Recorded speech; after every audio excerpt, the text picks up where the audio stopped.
मराठा आरक्षण का मामला सुलझने के बाद छगन भुजबल ने मराठा समुदाय के आरक्षण का विरोध किया है और इसके खिलाफ वे कोर्ट में जाएंगे। एनसीपी नेता प्रफुल्ल पटेल ने प्रेस कॉन्फ्रेंस में कहा कि छगन भुजबल पिछले 30 साल से समता परिषद के जरिए संघर्ष कर रहे हैं, इसलिए पटेल ने बयान दिया है कि उनके द्वारा प्रस्तुत भूमिका राष्ट्रवादी कांग्रेस पार्टी की भूमिका नहीं है, बल्कि समता परिषद की भूमिका है।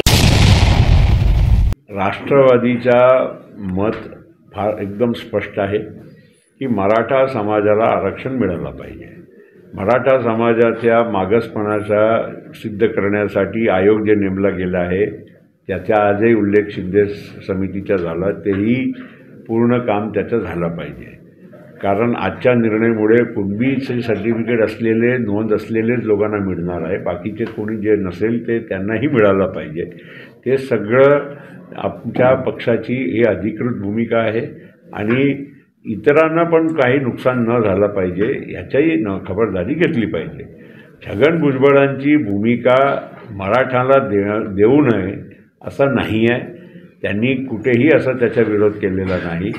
आणि जर खरोखर कोणाच्या कुणबीचे प्रमाणपत्र असेल आणि मागच्या काळात राहून गेले असेल तर त्याला विरोध करण्याचं काही कारण नाही आहे आणि तेच आजची भूमिका सरकारची आहे, आमची पण आहे। आणि छगन भुजबळ साहेबांनी कुठेही असा काही विरोधाभास काही केलेला नाही आहे आणि काही गोष्ट काय असेल तर नक्कीच बसून चर्चा करून योग्य रीतीनं सगळ्या गोष्टीचा मार्ग निघू शकते।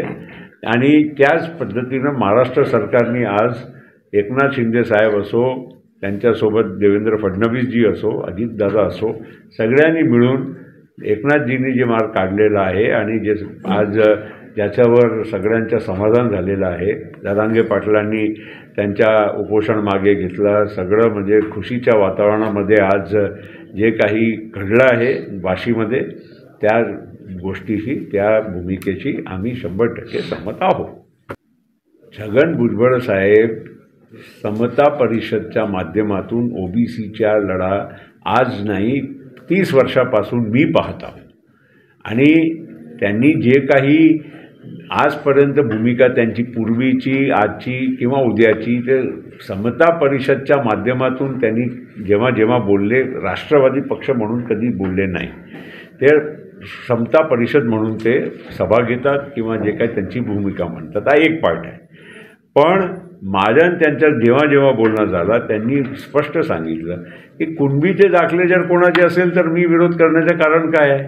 शेवटी जे कुणबी तर आज पण आहे ना, कुणबी तर आज ओबीसीच्या श्रेणीमध्ये आहेतच आणि जर आता कुठला कुणबी समाज नाही, कुठलाही समाज जे ओबीसीमध्ये आहे आणि त्यांच्या कुठल्याही एक व्यक्तीला दाखला मिळाला नसेल आणि आज ते मिळत असेल काही कास्ट व्हेरिफिकेशन म्हणा किंवा बाकीच्या जे काही रेकॉर्ड्सच्या आधारावर, ते काही द्यायला काही कोणाचा विरोध असणं योग्य नाही। पण हे खरं आहे की बाकीच्या गोष्टी जे काही आहे, अधिक काही सवलती बाकीच्याही जे म्हणजे आता त्यामध्ये समजा थोडे लोक वाढले, मी काही जास्त झाले असं नाही म्हणत, वाढले थोडेफार, तर ते ॲडजस्ट करायच्या सरकारने त्या मनस्थिती दाखवलेली आहे की आम्ही ओबीसीच्या बरोबरीच बाकीच्या काही जे सवलती आहे आम्ही ॲडिशनली देऊ शकतो असं बोलले ना। आज जे काही मी ऐकलं, कारण मी तिथे नव्हतो, मी TV वरच ऐकत होतो की एकनाथ शिंदे साहेब तिथे भाषण करत होते, मनोज जरांगे जे काही बोलत होते, त्या आधारावर मी सांगतो की काही कुठलाही असा काही फार काही संशय असण्याचं कारण नाही। आता बघा, कोर्टाच्या उद्याचं काय राहील ते मी आज कोर्टाच्या बद्दल भाष्य करणं योग्य आहे का? पण एक खरं आहे की महाराष्ट्र सरकारनीच क्युरेटिव्ह म्हणजे काय, पूर्वीच्या जे कोर्टच्या डिसिशन होता ते तुम्ही परत रिव्ह्यू करा, त्यामध्ये आम्हाला थोडा अधिक काय म्हणायचं आहे, जे काही आमच्या बाजू पूर्वी मांडल्या त्यापेक्षा अधिक आमच्याकडे माहिती आम्ही देऊ इच्छितो। क्युरेटिव्हचा मतलब तुम्ही परत ते केस रिओपन करा आणि काही नवीन फॅक्ट्स आणि नवीन परिस्थितीप्रमाणे तुम्ही त्याला आम्हाला काहीतरी संशोधन करून द्या।